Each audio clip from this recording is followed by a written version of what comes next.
Ada yang menarik dari pernyataan Presiden Prabowo Subianto dalam pengarahan kepala daerah se-Papua Selasa lalu. Prabowo menekankan pihaknya tidak ragu untuk mencopot pejabat yang tidak kompeten. Ultimatum itu dilakukan sebagai bagian dari upaya menjaga kekayaan negara dari kebocoran akibat korupsi, penyelundupan, dan penyalahgunaan kekuasaan. Bahkan, Prabowo tidak akan memandang bulu dari partai mana pejabat itu berasal. Pejabat menurut Prabowo harus menjalankan amanat rakyat. Jika tidak setia, Prabowo mempersilahkan untuk berhenti dari jabatannya. Langkah ini krusial agar potensi ekonomi Indonesia tidak lagi terhambat. Apakah pernyataan Presiden ini bisa menjadi pecut bagi para pejabat atau sekedar kosmetik politik dalam hal penegakan hukum? Tim TV One mengabarkan. Korupsi, penyelewengan, penyalahgunaan kekuasaan, mencari keuntungan pribadi kelompok dari kekayaan negara, membiarkan kekayaan negara dicuri, diselundupkan, ini di ujungnya adalah akan memperberat kehidupan rakyat kita semua. Karena itu pemerintah pusat bekerja keras. Kita terus melakukan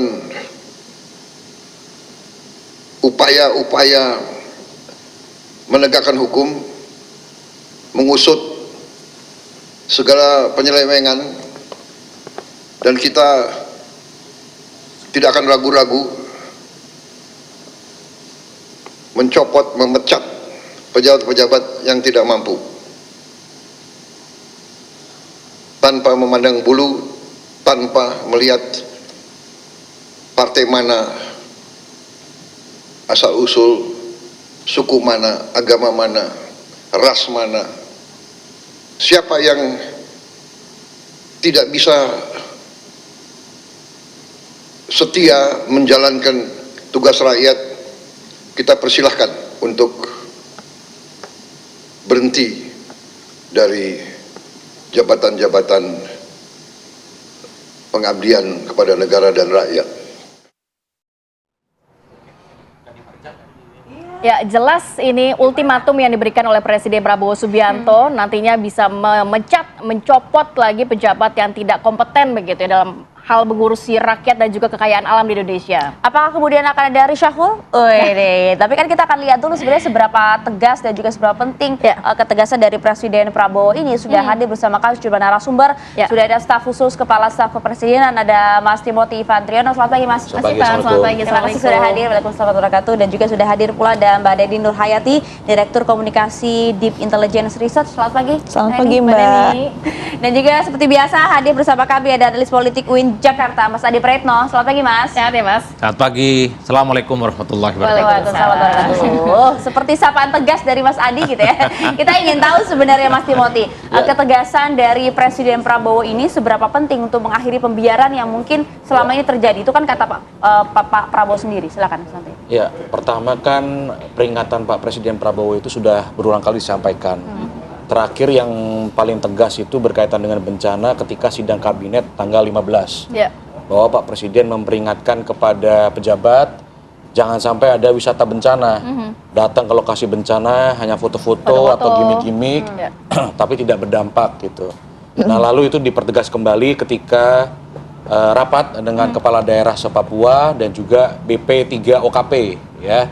Di situ Pak Presiden dengan tegas mengatakan bahwa saya akan mencopot, saya akan memecat bagi pejabat yang tidak mampu, tanpa pandang bulu, tanpa pandang partai manapun, tanpa pandang suku, agama dan sebagainya.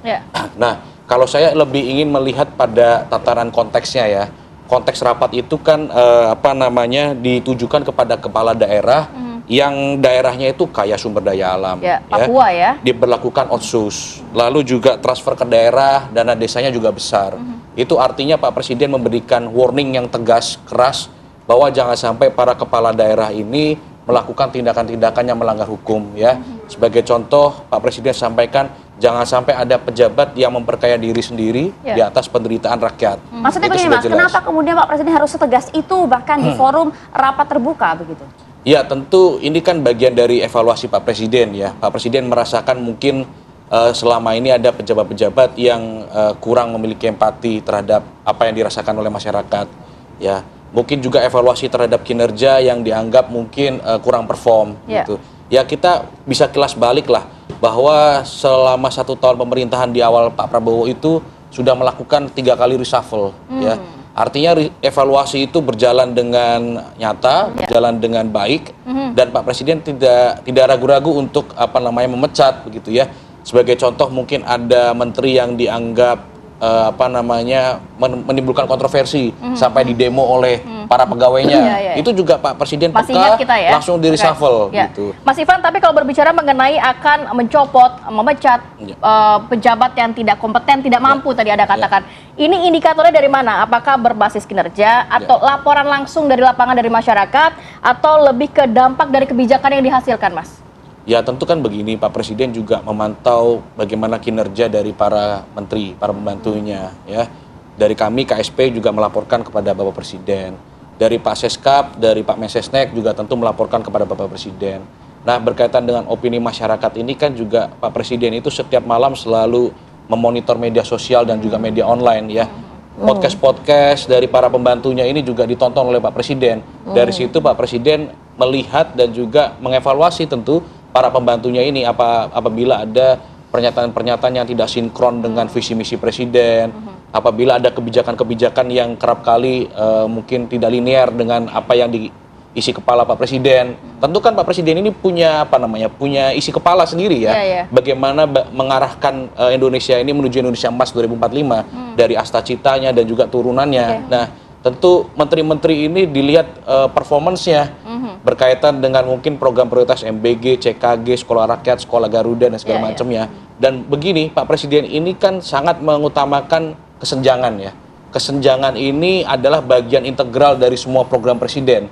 Kita ambil contoh misalkan program MBG itu untuk mengatasi kesenjangan gizi ya.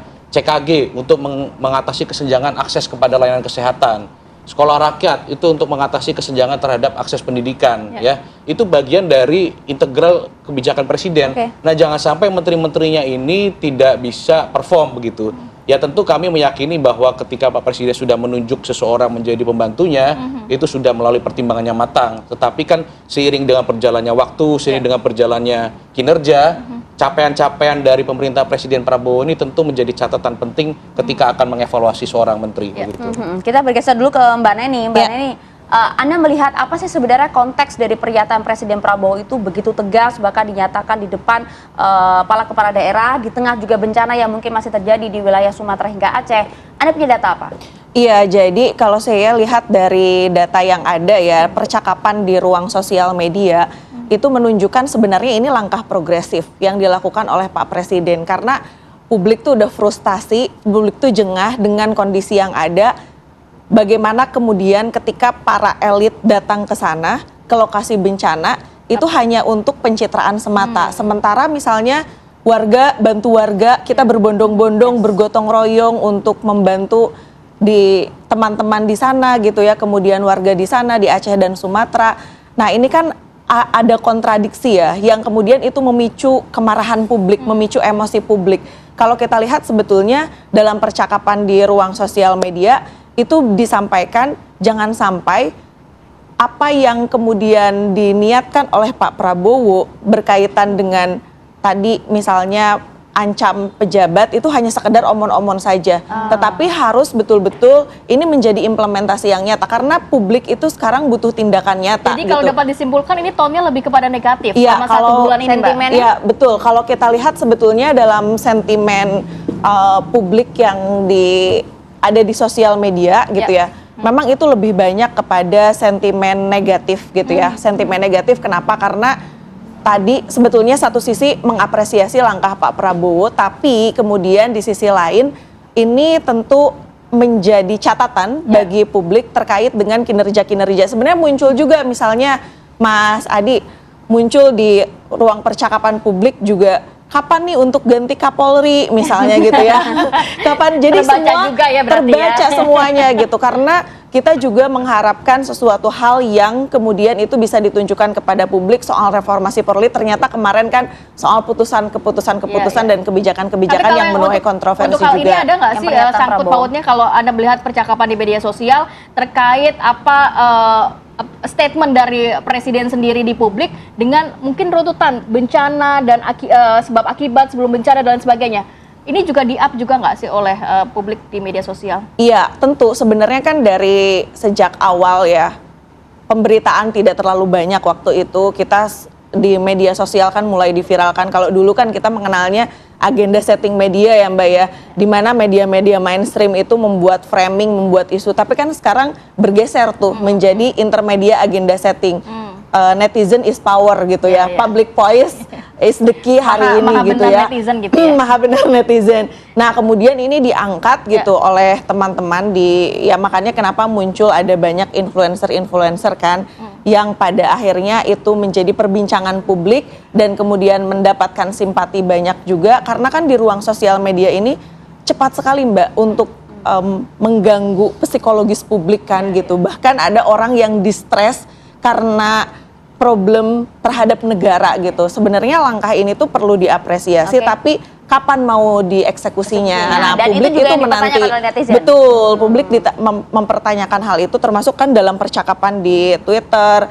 Sebenarnya paling banyak tuh sekarang banyak juga masyarakat kita itu yang pindah juga ke YouTube. Kenapa? Karena di YouTube itu dia videonya melihat secara komprehensif minimal 30 menit kan. Jadi orang tuh ketika memberikan komentar di YouTube itu sudah betul-betul dengan pertimbangan dia menonton videonya full. Tidak misalnya kalau di TikTok kan hanya klip per video, potongan-potongan itu yang membuat sebenarnya masyarakat hari ini mencari juga informasi yang komprehensif berkaitan dengan hal itu. Ini sesuatu hal yang diapresiasi oleh masyarakat gitu ya. Tapi itu tadi catatannya jangan hanya sekedar omon-omon aja gitu. Tentu Mas Adi juga menantikan nih kapan nih reshuffle berikutnya kalau Mas Adi kayak gitu. Tapi perlu nggak sih Mas pernyataan tegas itu kemudian kembali diucapkan oleh Presiden di hadapan kepala daerah? Ya saya kira ini adalah semacam ultimatum politik dari Presiden kepada orang-orang di sekitar istana yang saya kira memang kalau kinerjanya underperform, kan opsinya dua, kalau tidak diberhentikan mengundurkan diri.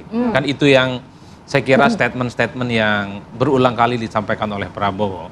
Kalau kita juga merecord pembicaraan publik, senang loh kalau ada reshuffle, senang loh kalau Presiden itu mengganti pembantu-pembantunya, karena memang sudah hampir setahun ini ekspektasi soal bagaimana kinerja para pembantu presiden yang sesuai dengan ekspektasi itu kan rada-rada kurang bagus. Bahwa tingkat kepuasan publik terhadap Prabowo itu mencapai 78% itu tidak ada yang bisa membantah. Tapi dalam konteks kinerja menteri itu kan banyak sekali yang ada nada hijau, kemudian ada kuning, ada merah. Jadi ini adalah Desember menjelang akhir tahun.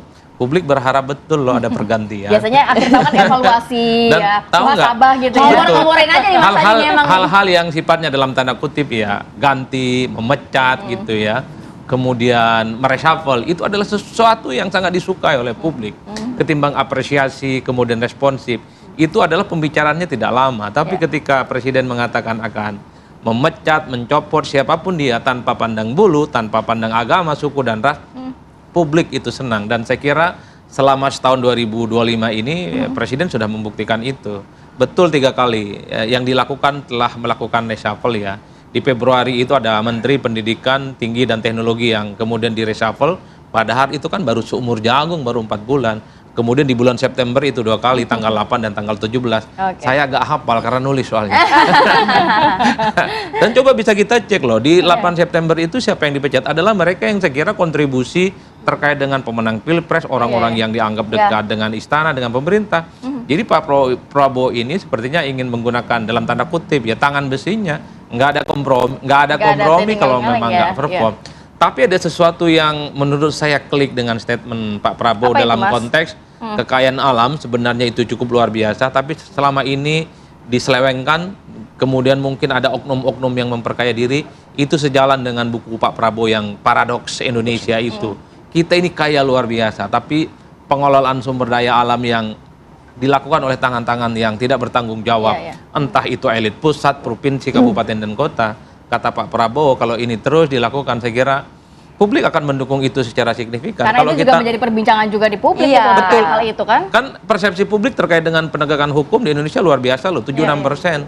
Karena begitu banyak persoalan-persoalan korupsi yang selama ini tidak terjangkau, pusat, provinsi, daerah, dan di tempat-tempat tertentu yang selama ini tidak bisa diungkap loh. Ya. Kepolisian, kejaksaan, mereka saya kira sudah Pada itu harapan menurut saya publik sesuai dengan besar ya harapan. terhadap Betul. hal ini. Bagi saya ini adalah ultimatum politik dari presiden yang tidak main-main. Nah, syukur kalau akhir-akhir Desember ini ada reshuffle lah. Kita tanya ke Mas Iya. Ivan. Mas Ivan, kira-kira ini memang ada yang disasar nggak sih oleh Pak Presiden? Karena kan tidak pandang bulu dari partai manapun, nih kayaknya udah ada kode keras ke salah satu pihak atau beberapa pihak, Bang. Nah, bahkan. siapakah mereka? Dijawab sesaat lagi ya, Mas. Kami jeda dulu. Saya jeda kami kembali untuk Anda.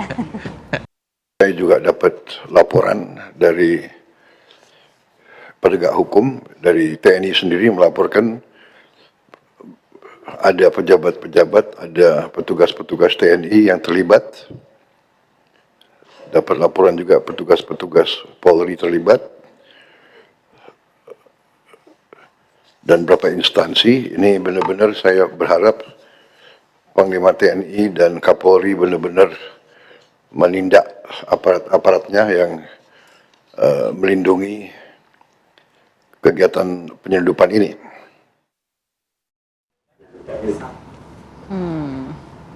Ya, publik ini merespon positif dari Pernyataan statement ya. Presiden Prabowo Subianto. Tapi begini, banyak yang bertanya-tanya juga, ini sebenarnya ditujukan untuk siapa sih? Untuk siapa, satu orang atau beberapa pihak? Mungkin langsung Mas Ivan yang jawab, Mas. Ini. Tolong Karena di gini, spill, karena publik sekarang gitu. juga udah pintar Kalau kadang-kadang. saya balik lagi seperti pernyataan saya di awal, kita tempatkan pada konteksnya dulu. Ini kan konteks acaranya adalah Presiden menggelar rapat bersama kepala daerah se-Papua. Ya. Menggelar rapat bersama Badan Pengarah Percepatan Pembangunan Otonomi Khusus Papua. Jadi itu dulu aja konteksnya. Kan kalau Jadi kepala artinya daerah nggak bisa dipecat. pesan itu disampaikan kepada kepala daerah. Kan nggak bisa ya. dipecat, Mas, kalau kepala daerah. Hah? Kan nggak bisa dipecat kalau kepala daerah. Ya, tapi kan begini, kepala daerah ini adalah bagian dari pemerintah. Pemerintah pusat dan pemerintah daerah kan bagian yang integral gitu ya. Dan pesan-pesan Pak Presiden ini ya tentu disampaikan kepada kepala daerah se-Papua, Ya. disampaikan kepada badan BP3OKP, dan juga tentu kepada para pembantunya, menteri. oke. Kalau dibilang spesifik sih tidak ya, menunjuk pada siapa. Pernyataan ini atau tadi disebut oleh Mas Adi itu adalah ultimatum, tentu ultimatum ini berlaku kepada semua pembantunya. Gitu. Ya, ya. Jadi bagi Bapak Ibu yang merasa sebagai pembantu presiden ya harap dicermati Harap baik-baik. berhati-hati Termasuk gitu ya. saya, termasuk Nah, saya. ya, ya. Saya kan bagian dari pembantu presiden. Bisa diresapel. Ya, kita juga harus mencermati. Tapi publik nggak cuma pengen omon-omon kalau kata Mbak Nini Ya, tadi. kalau dibilang Maunya- omon-omon tadi sudah saya sampaikan dan sudah Mas Adi sampaikan. Mungkin setelah reformasi kecuali Gus Dur ya, presiden yang dalam setahun melakukan reshuffle 3 kali itu mungkin hanya Pak Prabowo gitu. Jadi Pak Presiden sudah dengan tegas mengatakan itu ya. Pada saat rapat terbatas di Aceh menangani bencana juga Presiden tegas ya, jangan sampai ada pejabat yang memperkaya diri sendiri di atas penderitaan rakyat. Itu sudah sangat jelas tuh. Pernyataan-pernyataan ini apakah kemudian disampaikan oleh Presiden karena sudah melihat nih ada para pembantunya di jajaran kabinet mungkin yang memang tidak sevisi dan semisi, Ya. tidak segeraknya, nggak seirama gitu dengan Presiden. Ya, Pak Presiden kita ini kan peka dan sensitif sekali ya. iya. Dan saya harus akui kita harus bersyukur punya presiden seperti Pak Prabowo yang memang dari awal itu pergaulan beliau sudah sangat luas sehingga beliau ini paham mungkin ya nakal-nakalnya pejabat, tingkah lakunya pejabat ini mau ngarah ke kanan mau ngarah ke kiri itu Modus-modusnya. beliau udah tahu lah. Ya. Istilah kata nih presiden ini sudah 3-4 langkah di depan selain dari pembantunya. Jadi saya kira Pak Presiden kita ini sudah sangat aware, sudah sangat tahu gerak-gerik para pembantunya ini mau kemana. Termasuk gitu. juga baca komentar-komentar netizen gitu, keluhan-keluhan masyarakat terhadap para pembantunya. Baca nggak tuh? Bacalah. Kalau kita kan selalu melihat bahwa Pak Presiden menyampaikan bahwa waktu kampanye juga ya menyampaikan bahwa saya itu nonton podcast, saya itu nonton tayangan televisi, saya itu nonton berita, saya baca berita gitu. Jadi sudah tegas itu Pak Presiden. Bahkan setahu saya Pak Presiden itu setiap malam mengalokasikan waktu 1-2 jam untuk buka iPad-nya. Ya. Pak Presiden itu punya iPad yang dia itu selalu nonton podcast, selalu nonton kalau menterinya lagi tampil di TV itu selalu ditonton oleh beliau gitu. Dan beliau update kok dengan perbincangan di medsos gitu. Kadang kan kata-kata gemo yang dikeluarkan oleh Pak Presiden kan waktu kampanye dulu kan juga bagian Jadi dari menyerap juga apa omongan yang di netizen ya, di media sosial gitu. Oke. Jadi artinya Pak Prabowo sangat sangat relevan dengan medsos. Oke, saya mau ke Mbak Neni dulu. Tadi Pak Prabowo juga memantau kok bagaimana pergerakan perbincangan di media sosial sendiri ya. Tapi kalau di media sosial ya terkait kan dikatakan ultimatum terhadap pejabat yang tidak kompeten gitu. Ada nggak sih pejabat 1-2 muncul nama-nama yang disodorkan netizen yang nampaknya harus gitu? Iya, betul. Terutama memang menteri-menteri yang sering menuai kontroversi. Dan hari ini kalau terjadi adanya bencana di Aceh sama Sumatera, itu pasti netizen melihat menteri-menteri mana nih yang seharusnya bertanggung jawab untuk menangani itu. Misal nih, ada Menteri Kehutanan gitu kan di-mention, kemudian ada Pak Bahlil juga di-mention, lalu juga ada Pak Julhas juga di-mention di situ. Saya nggak tahu ya nanti apakah itu masuk dalam reshuffle atau enggak, nanti ditanya Pak Ivan. Karena gini, publik itu berharap pemimpin itu mau mendengar. Karena mendengar itu adalah kemampuan komunikasi terbaik. Jadi netizen bilang bahwa ketika ada reshuffle maka harus dengarkan juga suara rakyat, suara publik. Karena kan hari ini kalau kita melihat dalam banyak teori ilmu komunikasi, who is the public sekarang itu adalah termasuk jaringan sosial media. Bahkan sosial media sendiri sudah komentar di akun yang bersangkutan. Betul, kalau di kita akun yang bersangkutan, di akun resmi official sekretaris kabinet juga begitu ya. Dan itu sebenarnya kan publik berharap oke, kita reshuffle, tapi jangan sampai reshuffle itu hanya untuk mengakomodasi yang belum terakomodir gitu. Dalam arti sebenarnya dilakukan reshuffle tapi menterinya yang diganti sebenarnya nggak kompeten juga, nggak profesional, nggak punya kapasitas dan kapabilitas. Jadi it's nothing gitu. Betul, sampai ke sana. Jadi sebenarnya publik berharap bahwa ketika terjadi adanya reshuffle, betul-betul orang yang memiliki kompetensi dan bisa menjadikan Indonesia itu naik kelas lah hari ini. Tapi gitu. kepercayaan terhadap presiden terhadap reshuffle yang mungkin nanti akan dilakukan seberapa besar sentimennya? Sebenarnya kalau dilihat sih karena ancam pejabat publik gitu ya untuk untuk diganti. Nah, itu kan sebenarnya sentimennya kan banyaknya memang tadi disampaikan sudah negatif ya. Tapi ada tuntun positif tadi yang disampaikan di awal ketika Pak Prabowo menyampaikan itikat baik itu direspon baik oleh masyarakat.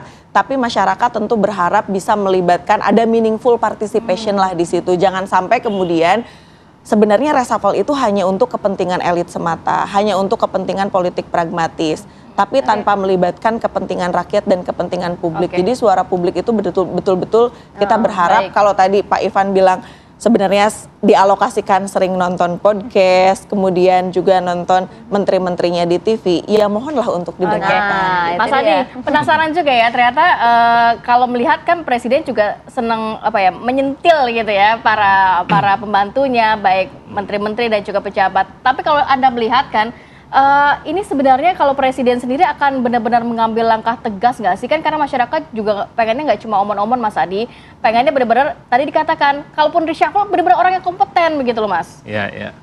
Kalau dalam teori komunikasi politik ada satu istilah yang disebut dengan one to many. Apa tuh? Jadi pernyataan Presiden itu berlaku untuk semua, berlaku untuk menteri dan kepala-kepala daerah se-Papua yang saat itu dikumpulkan. Karena Pak Prabowo kan juga menyinggung terkait dengan otsus, jangan dipakai untuk jalan-jalan ke luar negeri dan seterusnya. Tentu Pak Prabowo kan hanya tahu, pastinya sudah di backup oleh data-data siapa, oleh kawan kita KSP disebut tadi pejabat-pejabat yang aneh-aneh dan nakal mungkin.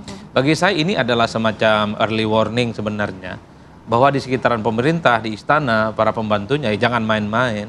Nah yang tentu ini kan common sense sebenarnya bagi publik secara umum ya. Soal siapa yang harus diganti, soal performa Nama-nama kinerja. tadi itu disebutkan tuh, benar nggak Mas? Betul, betul dalam arti bahwa kontroversi itu tentu belakangan ini adalah sebagai salah satu instrumen dan variabel alat ukur sebenarnya untuk menilai kinerja pejabat publik. Tapi kan ada satu istilah yang disebut dengan dilema of reshuffle ya. Kalau nama-nama yang tadi disebut oleh Mbak itu kan adalah elit-elit yang saya kira elit-elit partai yang agak rumit untuk dalam konteks untuk menjaga stabilitas politik. Tapi karena kan katanya kan tak pandang bulu loh. Kan banyak rankingnya, reshuffle itu karena kinerja, karena noise, karena dianggap kontroversi. Yang terakhir adalah persoalan evaluasi dari internal. Tapi kan ada satu yang saya kira ini haram hukumnya di reshuffle. Apa itu? Kalau sudah menyangkut ketua umum partai. Ya kan ini kan soal stabilitas partai. Jadi ini bukan tidak pandang bulu dari partai manapun dong sebenarnya. Nah, per hari ini kita melihat terutama pada presiden-presiden sebelumnya.